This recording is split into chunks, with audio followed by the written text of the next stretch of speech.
Chers amis auditeurs, bonjour, vous êtes sur Tokyo Radio et je suis en compagnie aujourd'hui de Caroline Gaudriot et Gérard Rancinan. Bonjour. Bonjour. Bonjour. Caroline et Gérard, votre complicité artistique dure depuis combien de temps ? En fait, elle dure depuis à peu près 25 ans.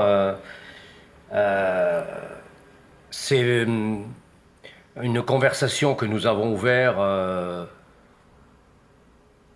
un jour où on réfléchissait à un projet et en fait, depuis 25 ans, cette conversation ne s'est jamais arrêtée. Elle fait l'état des lieux d'un monde, d'une humanité. On est concentré, on regarde de près nos contemporains s'agiter sur la planète et on les accompagne. C'est notre métier. On essaye de ramener, moi, à travers des photographies et Caroline à travers des textes, elle en parlera mieux que moi. On ramène un peu l'état de nos contemporains. En tout cas, on les accompagne et on essaiera d'aller le plus loin possible avec eux.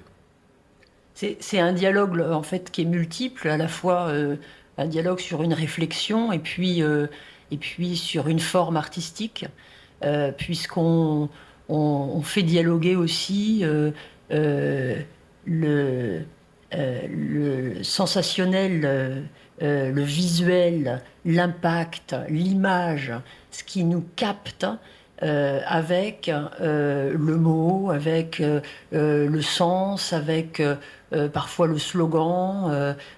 Voilà, donc nos conversations sont animées de manière assez transversale de toutes ces formes artistiques qui vont même jusqu'au film et qui sont nos signatures aujourd'hui. Ce sont des sortes en fait de métaphores d'une époque. Ça peut être, comme le dit Caroline, représenté par des films, par des sons, par des immersions dans des expositions. On essaye de raconter une histoire le plus simplement possible, le plus compréhensible possible par le plus grand nombre. On expose un petit peu partout. Actuellement, on est à Nice, on était à Chartres il y a une semaine. On repart après à Reims, où on installe des expositions et qui entraînent le regardeur, qui entraînent le visiteur dans un voyage.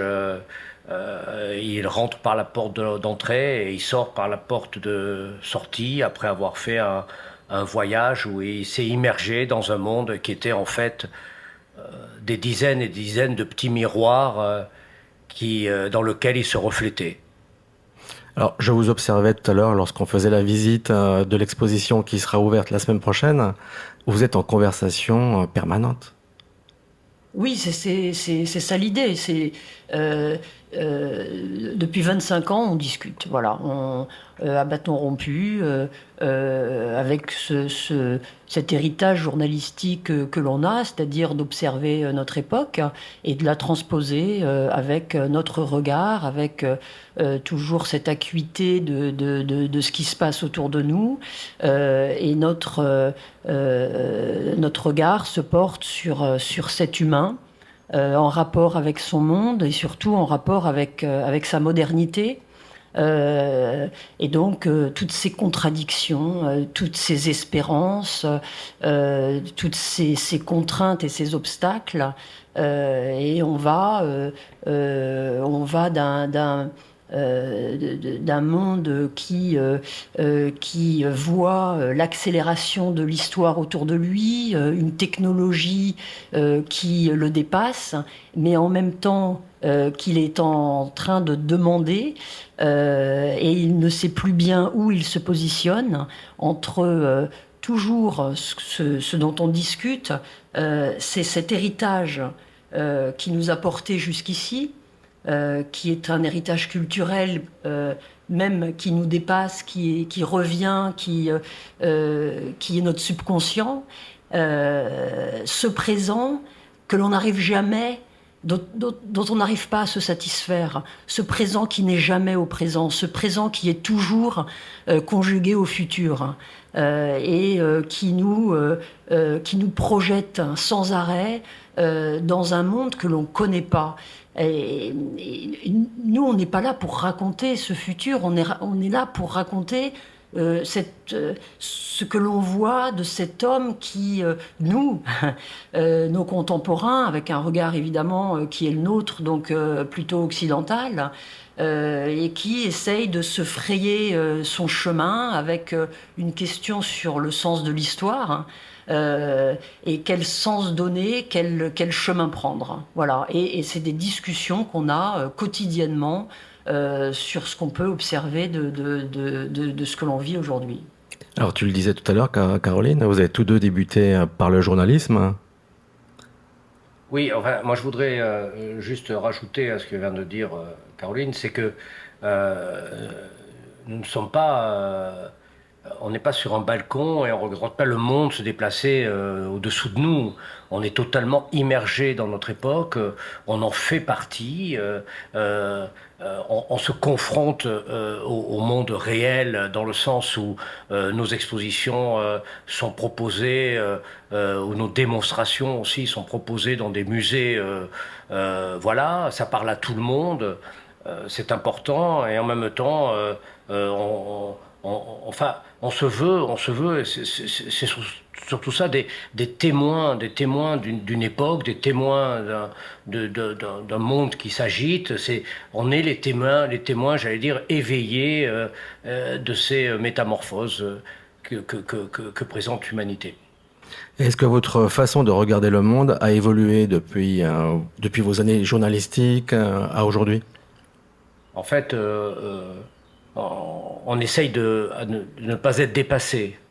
Parce qu'on se rend compte d'une chose, c'est qu'en étant concentré sur l'époque, on a un regard qui nous projette un peu vers le futur.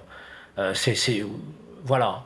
Mais en même temps, on peut très vite être dépassé. C'est-à-dire nos photos ou nos textes, nos projets sont souvent, quelques années après, en dessous d'une certaine réalité, de ce qui est advenu. Donc il faut être très vigilant là-dessus, il faut continuer à le regarder avec des perspectives et surtout pas le regarder, c'est ce que disait Caroline, dans le temps présent, mais avec une vision globale de ce qu'on voit, pour ne pas être surpris ou dépassé.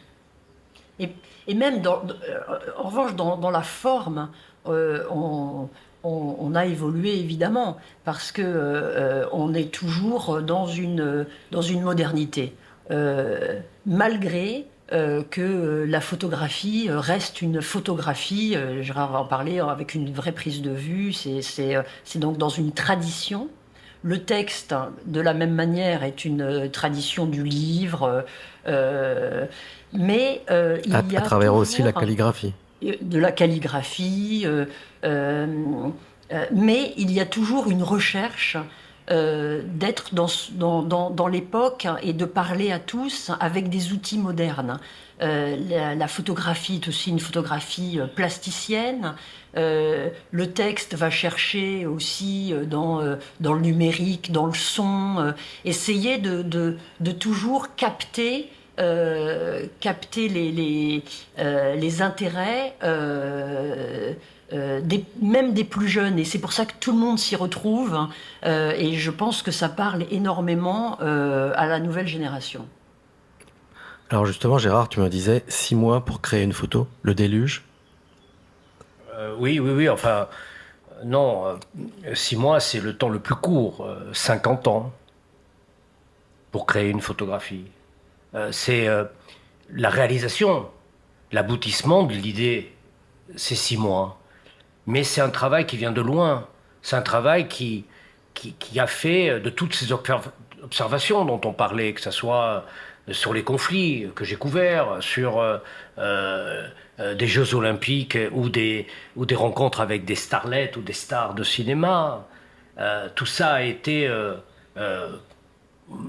des portraits d'hommes d'église du pape au Dalai Lama, de Fidel Castro à Mitterrand. Alors enfin, là, tous tu ces reviens sur tes personnages-là. années journalistiques. Oui, mais on construit le personnage, le photographe que je suis devenu. Et tout ça mélangé est un parcours sans fin. Enfin, pour le moment, c'est une ligne tendue, la même, toujours la même, qui m'amène aujourd'hui à parler du déluge, par exemple. Mais je ne l'aurais peut-être pas fait de la même manière il y a 3 ans, 5 ans, 20 ans en avant, en arrière.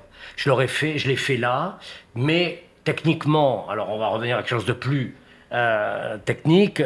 En effet, il me faut à peu près 6 mois. On travaille avec Caroline sur le projet, avec mes assistants, avec nos assistants. On met le studio en branle là-dessus et on fait des dessins, on travaille, on étudie. Et puis après, on lance les premiers sketchs, les premières recherches pour les personnages, les constructeurs. Et on met à peu près, oui, 6 mois pour sortir la photographie telle qu'on l'a présentée à Chartres en avant-première dans cette magnifique chapelle de l'ancien évêché de la cathédrale de Chartres qui est devenue des Beaux-Arts, voilà, un musée des Beaux-Arts. En avant-première d'une tournée mondiale. Alors, en avant-première, oui, parce que nos projets, en fait, sont destinés toujours à parcourir le monde entier. Et bon, elles vont, cette photo, les textes, les grands livres dont Caroline parlera sûrement, vont partir à Bordeaux, mais ils vont partir à Rabat, au musée de la photographie. Nous sommes invités à Rabat, à Casablanca, et puis après, ça partira peut-être à New York et à Monaco. Enfin, voilà, ça entame un voyage, comme tous nos projets. Je veux dire, pas nos premières photos, mais pas loin, là, des photos très artistiques. Là, voilà, ça a été ça. Oui, le déluge, c'est ce dernier travail, est assez représentatif des thèmes que l'on aborde, puisqu'il part de cet héritage mythologique, donc le plus ancien, le thème le plus prégnant et le plus terrifiant, pour lui donner cette signification qui est complètement contemporaine, d'une signification climatique de la montée des eaux que l'on vit aujourd'hui. Donc on aborde comme ça des thèmes qui sont universels, qui sont intemporels, qui parlent à tous.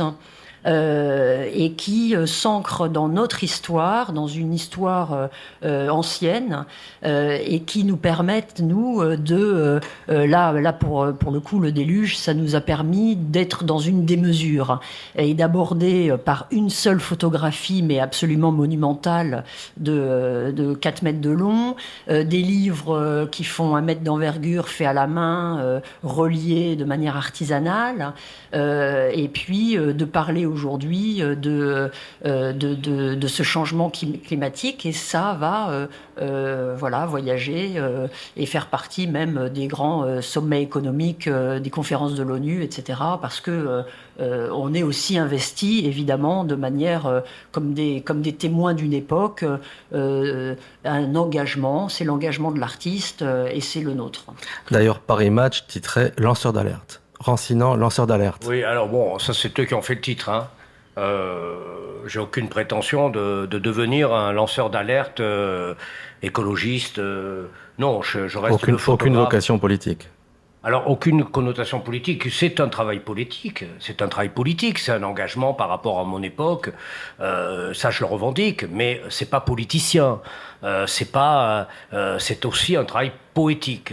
Mais pour continuer la conversation qu'a ouverte de Caroline, c'est de dire aussi que on est très lié à l'histoire de l'art. On n'a jamais voulu, à l'encontre de nos amis artistes, parce qu'on a beaucoup d'amis artistes de renommée mondiale qu'on visite assez souvent, qui sont surtout des artistes d'art contemporain. On n'essaye pas de réinventer la roue.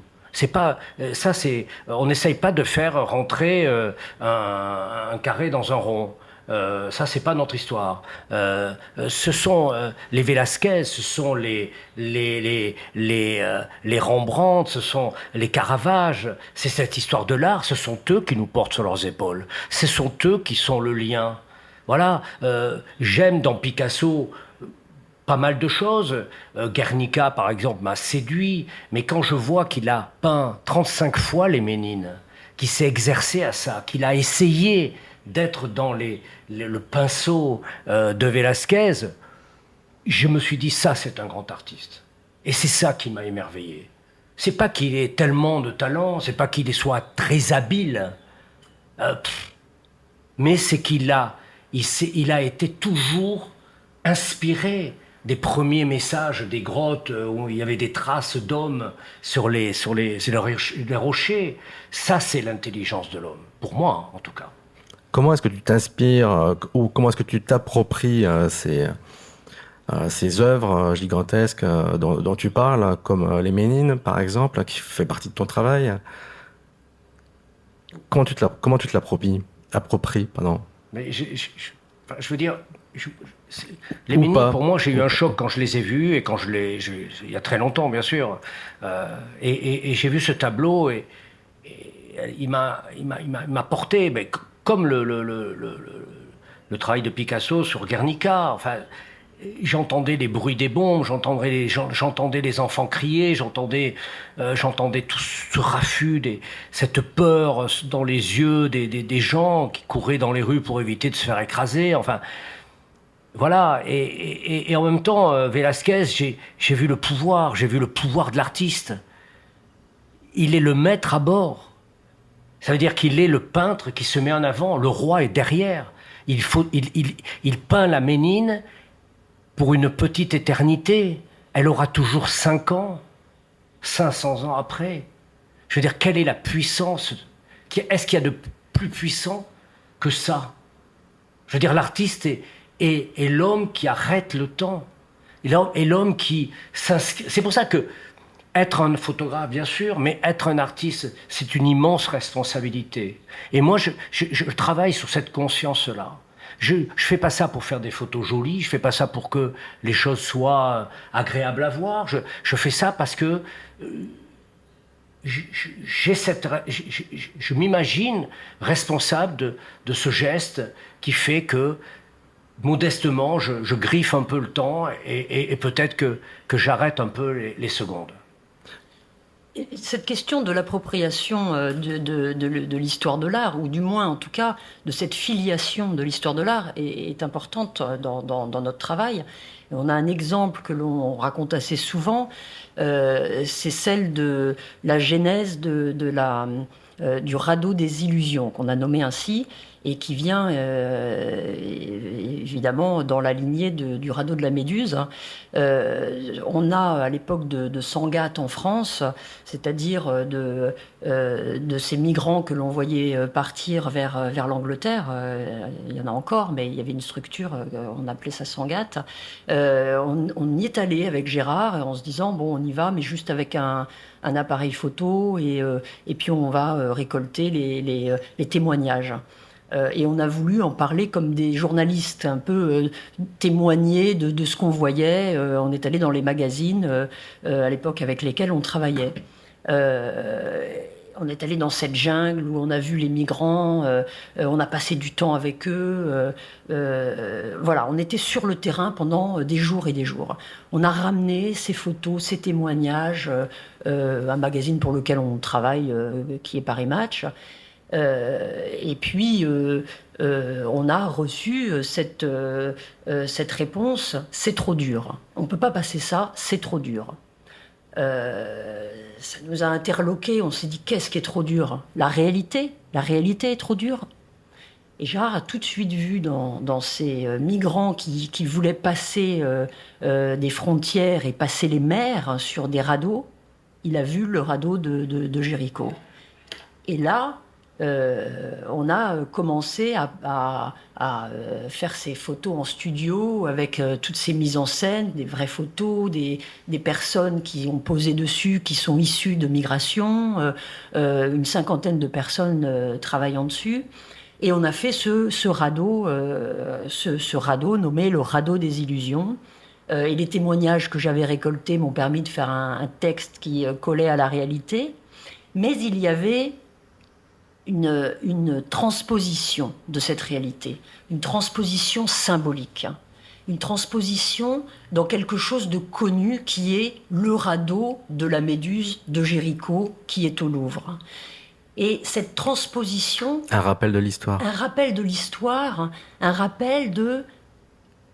Depuis la nuit des temps, on parle de ça, de cet exil, de cet exode, de l'homme qui va risquer sa vie pour chercher une autre terre.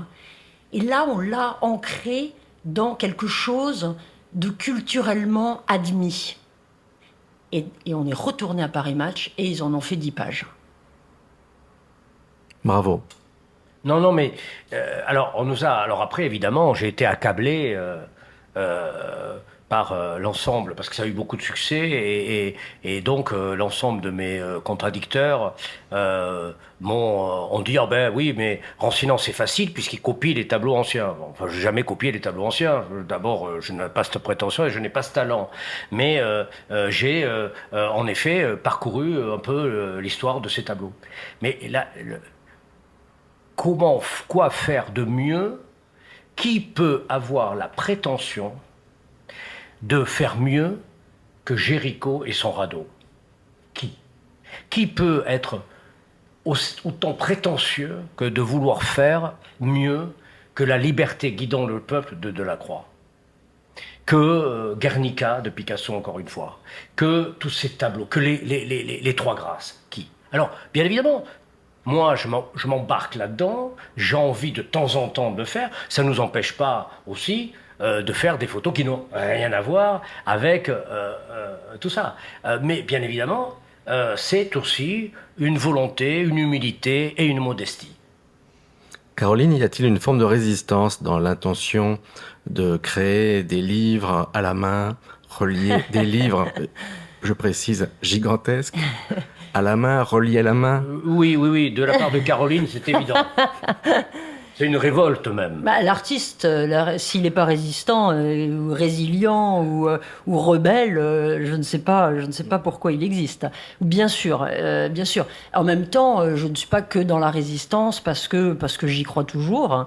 Pour moi, évidemment, le mot, évidemment, la lecture, c'est primordial. Mais oui, c'est vrai que pour mon dernier travail sur le déluge, j'ai fait des livres géants où j'ai mélangé aussi le livre plasticien et le livre écrit, c'est-à-dire la littérature et puis en même temps le visuel, comme j'aime le faire, comme j'aime cette combinaison. Je trouve qu'elle est parfaite parce que elle parle à tous nos sens, elle parle à l'œil, elle parle à l'écoute et elle parle à notre intellect. Les deux parlent à notre intellect. J'aime pas enfermer le mot, la réflexion, le livre dans quelque chose d'intellectualiste. C'est au-delà, ça parle au sens, ça parle à l'émotion. C'est pour ça que moi j'aime mettre en scène les textes. Là, dans cette exposition aujourd'hui qui s'appelle Au-delà du réel à Nice, dans les anciens bagnes de Nice, qui s'appelle le Musée Olympia. Il y a ce dialogue avec la photographie comme on fait toujours et les textes sont sous forme d'installations sur des gravés dans du métal avec des pochoirs sur des papiers des papiers fine art, des calques qui tombent. Voilà, j'aime mettre en scène pour donner l'envie de happer quelques mots. Et c'est ça, cette force. S'il y a résistance, et ben, en tout cas, elle est là. Elle est de dire que le mot nous accompagne toujours et qu'il est une émotion importante qui nous suit. Et le livre, c'est le plus ancien. Il faisait partie des tablettes d'argile. Il a évolué, il est un livre. Aujourd'hui, il peut être un livre numérique. Peu importe, on s'en fiche. C'est la forme. Mais en tout cas, les mots sont là, le langage... et l'émotion. Le langage persiste. En fait, ces livres, moi, je ne les ai jamais vus comme des livres, en fait. Je les ai vus comme les supports et les photos, ça va dans le même sens. C'est cette recherche d'une beauté où on essaye d'atteindre une certaine grâce. C'est ce qui n'est pas... mais d'une beauté qui fait que notre message, s'il y en a un, je veux dire, enfin en tout cas notre discours soit entendu et soit apprécié, quoi. Il n'y aura qu'une chose qui restera pour moi, que ce soit les livres, la photo, l'écriture, le mot, la phrase, c'est la beauté. Ça changera peut-être pas le monde totalement, mais ça nous rendra heureux. Et ça rendra le voyageur, le spectateur, le visiteur, je pense qu'il rentrera dans l'histoire. Pas dans notre histoire, dans l'histoire qu'on veut lui raconter, mais dans sa propre histoire en fait, puisque que ce soit les livres de Caroline, ces livres magnifiques, où chaque page est un voyage sidéral.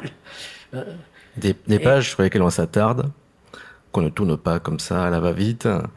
Et je voudrais préciser aussi que ces livres ne rentreront pas dans votre bibliothèque. Ah, le dernier livre, certains rentrent dans les oui. bibliothèques, mais le dernier, non, il est très grand et d'autres, c'est des calques comme des parchemins. C'est une œuvre d'art. Oui, ça devient des œuvres d'art. Ce sont des œuvres d'art parce que ça a cette mission artistique de toucher l'émotion, d'éveiller, et puis de faire appel à plusieurs formes visuelles aussi. Ça a toujours un rapport au visuel. Le langage, qu'est-ce que c'est d'autre qu'une image visuelle? Vous associez un mot à une image et moi, j'ai peut-être pas la même notion que vous du déluge ou de la réalité ou de la métamorphose ou je ne sais quoi. J'ai pas forcément la même vision que Gérard et c'est là où c'est intéressant. C'est là où notre conversation est intéressante. C'est qu'on vient combiner deux visions différentes avec des signatures différentes, des formes différentes, mais on aime parler de la même thématique. Il y a parfois des distorsions. C'est-à-dire qu'on plie le réel. Moi, en photo, j'ai une raideur, une rigidité du matériel qui est absolument terrifiante. C'est une lourdeur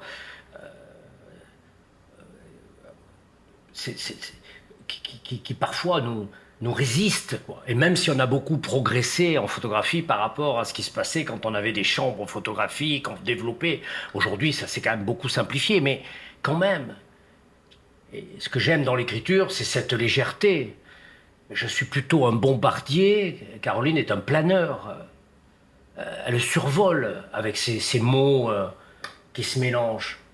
Et moi je suis là, donc il y a des distorsions dans le regard de la société, parce qu'on ne peut pas parler de la même chose. Moi, on m'a dit souvent, ah oui, mais tu fais beaucoup de couleurs. Je me souviens, j'ai failli rentrer à l'agence Magnum, qui est une agence de presse très célèbre. Et je vous parle de ça au siècle dernier, j'étais tout jeune. Et puis le directeur de Magnum, M. Hébert, je ne veux pas le citer, parce qu'après on va croire que j'ai dit du mal des gens, mais c'est un monsieur formidable qui a créé, voilà. Et il m'a posé une question, il m'a dit, mais vous faites du noir et blanc? J'ai dit, pourquoi? J'étais tout jeune. J'ai dit, non, je regarde le monde, il est en couleur. Vous avez une chemise marron, vous avez un pantalon beige. Je vois le monde en couleur. Pourquoi je fais des... Il m'a dit, merci beaucoup, au revoir. Et je me suis contraint à faire cette couleur. C'était compliqué. Peut-être que si j'avais fait du noir et blanc, ça aurait été beaucoup plus simple. Parce que vous éliminez toutes les différentes couleurs et vous faites une photo dramatique assez facilement. Hein, je veux dire, donc, vous ajoutez du style. Et c'est très dangereux, je veux dire. Dans l'art, pour moi, la bonne idée ou le style est dangereux. Donc je l'évite. Je ne fais pas de... Ou l'annonce publicitaire. Je fais attention à tout ça. Pas d'effet de style. Non, pas du tout. Alors, évidemment, au bout d'un moment, on est tous pris dans notre... Parce que on a une manière de faire qui fait qu'on reconnaît, bien sûr. On reconnaît parce que déjà, quand on fait des livres qui font 1 mètre de large, ou d'autres plus petits, mais qui sont qui sont produits, elle en parlera, Caroline, sûrement, avec des gens comme Francis Fukuyama, des penseurs de premier plan dans le monde, des chefs religieux de premier plan, des hommes politiques de premier plan. Évidemment, pas tout le monde fait ça. Quand on fait des photos qui font 4 mètres de large ou 5 mètres, entièrement des vraies photographies où il n'y a pas de montage, avec 50 personnes dans un studio où on se prend un moment pour Bertolucci ou Fellini, bon, il y a peu de gens qui le font dans le monde. Donc, on devient des oiseaux rares. Donc, c'est difficile de passer sous le manteau d'un certain style ou d'une certaine notoriété. L'avantage des oiseaux, c'est qu'ils passent les frontières. Ouais, ben nous aussi. On les suit. On les suit. En tout cas, il y a une signature qui est évidente, c'est-à-dire qu'il y a une manière de raconter le monde de manière symbolique. C'est un art de la symbole. On va chercher dans tous les détails de la vie quelques symboles qui vont pouvoir la résumer à un propos. Et dans la photographie et dans les textes sur le thème que l'on choisit, on va le découper. Là, on est dans une exposition qui s'appelle Au-delà du réel. Il y a plusieurs salles et on découpe cette thématique avec plusieurs métaphores. La métaphore du combat, la métaphore guerrière, la métaphore de l'artiste qui est au-delà du réel, la métaphore de la transcendance humaine qui va chercher au-delà de l'horizon, et puis de l'hybridation humaine qui va chercher à la fois dans l'animalité, dans la machine, de quoi être super puissant. Donc voilà, donc il y a une volonté symbolique de raconter le monde, et ça, c'est notre signature. Oui, le sens toujours donné, en ce qui me concerne, hein, dans mon travail, c'est toujours donner, chercher, obséder, comme une obsession permanente. Donner du sens aux objets et aux choses.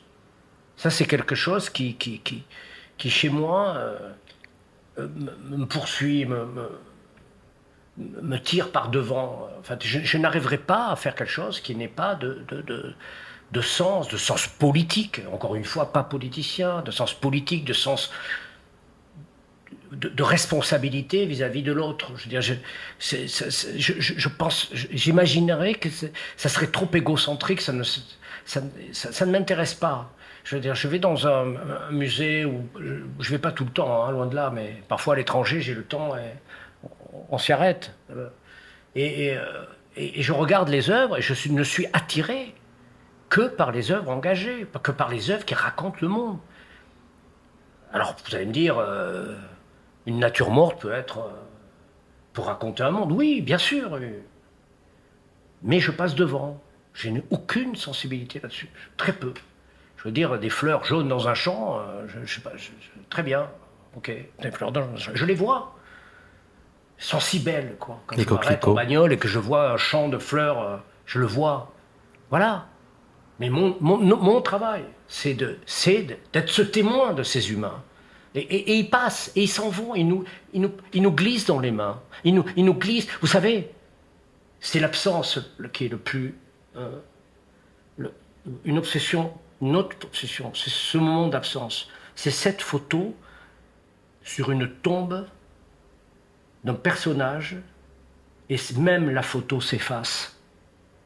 Et un jour, l'absence, on l'oublie. Elle a disparu. On oublie le visage de l'absent. Et ça, chez moi, c'est tellement marqué, c'est tellement que je ne peux faire des choses qui s'inscrivent, qui laissent une griffure, une trace. C'est ça que je veux faire. Alors justement, vos œuvres s'adressent à tout le monde. Et là, dans la scénographie de Au-delà du réel, vous avez pris soin de vous adresser aux enfants aussi. Est-ce que c'est important pour vous, cette transmission ? Oui, la transmission, c'est aussi Vous le disiez, un de oui, nos... Gérard, bien sûr, tu le disais, Il y a même c'est important. un Mais... triptyque qui s'appelle Le Messager et qui parle de ça. On a même un film qui s'appelle La probabilité du miracle et qui a été un film complètement dédié à ce thème de la transmission. Oui, je crois que le rôle de l'artiste, c'est de transmettre et c'est de transmettre à tous.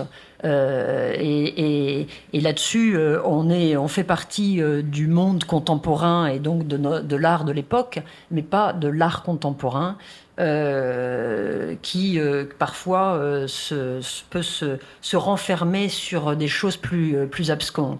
Oui, c'est important de parler à tous, c'est-à-dire d'avoir... c'est pour ça que je disais, c'est pas intellectuel, c'est une réflexion et il faut pas en avoir peur. Hein. Et passer la porte d'un musée, il faut pas en avoir peur. Hein. Et il nous arrive de faire des expositions à ciel ouvert dans des villes, dans des lieux plutôt privés, pas dans la rue comme ça. Il y a aussi une manière on aime bien qu'il y ait une démarche pour aller voir les œuvres. Voilà, qu'elles soient pas comme ça laissées à l'abandon du visiteur. Qu'il y ait une démarche. Ça, pour nous, c'est important. Mais en tout cas, les œuvres ne doivent pas être fermées dans un lieu qui rejetterait son visiteur ou ce qu'elles ont à dire rejetterait celui qui doit la regarder. Et pour nous, ça c'est important. Et moi, j'ai des enfants qui sont jeunes et ils comprennent ce qu'on fait. Et c'est un peu aussi des témoins pour voir si tout ça fonctionne bien. Ils le comprennent et ça leur parle autant qu'à des personnes plus âgées. Oui, qu'à un collectionneur américain qui va avoir une très grande photo ou le grand livre dans son salon. Je dis américain comme il peut être italien ou chinois. Hein.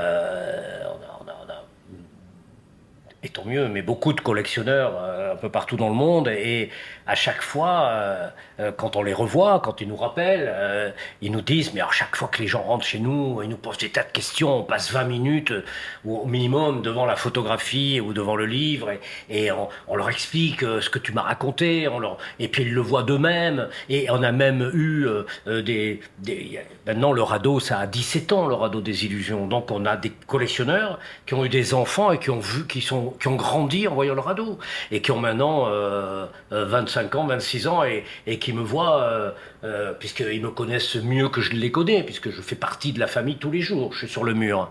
Et donc ils me posent des questions, ils me disent oh, ben, on n'avait pas vu ça, mais on a bien compris, alors, mais t'avais mis tes baskets là dans la photo, enfin, et en fait on s'aperçoit que les gens qui acquièrent une œuvre comme ça, en fait, elle fait partie intégrante de la réflexion de la famille. Et ça, c'est le plus beau cadeau qu'on puisse nous faire. C'est pas que joli. On a eu des gens qui ont acheté la photo des Batman sans savoir le message. Tant mieux, pas grave. Monsieur nous a dit, au-dessus de mon canapé blanc, c'est magnifique, cette photo noire et blanche, magnifique, d'une puissance inouïe. Tous mes amis sont bluffés par ce design. Alors je leur ai conseillé d'aller voir Philippe Stark, parce que quand même, pour un designer, il est bien meilleur que moi. Hein. Est-ce que vous allez partir en voyage un peu ? Les expos vous accaparent beaucoup, là, je crois. Ah oui, non, mais c'est même pas... C'est une discussion qu'on a eue hier matin avec Caroline, on en a besoin. C'est-à-dire qu'on a prévu le Maroc, on a prévu Miami, on a prévu des voyages pour aller voir nos collectionneurs, pour aller voir des musées. On a besoin de se retrouver, parce qu'en fait, notre discussion s'interrompent de temps en temps, mais c'est des parenthèses, elles ne se coupent pas, mais elles s'interrompent souvent dans le quotidien de notre vie. On est happé par le quotidien, et parce qu'il faut qu'on vive quand même. Comme le disait Caroline, elle a 2 enfants magnifiques qui grandissent, c'est terrible, qui sont très très grands. Hein. Et en même temps, il faut s'occuper du quotidien. Donc on se retrouve vraiment dans le voyage. Et nous qui aimons bien les métaphores, je crois que l'esprit doit être en mouvement. Et pour nous, le voyage, c'est ça, c'est l'idée de mouvement, mais pas uniquement physique, c'est le mouvement de l'esprit. Et c'est vrai qu'on est mieux à parler quand on est ailleurs, quand on est hors de chez soi. C'est-à-dire peut-être hors d'un confort, hors d'une habitude. Hors du réel. Hors du réel, mais exactement, confronté à des choses nouvelles. Et l'artiste a besoin de se confronter sans arrêt, de se confronter à son époque, et c'est nous de nous confronter aussi, c'est pour ça ce dialogue, et de se confronter à soi-même. C'est assez multiple. Alors merci de nous faire voyager au-delà du réel. Merci à vous. Merci beaucoup. Merci beaucoup.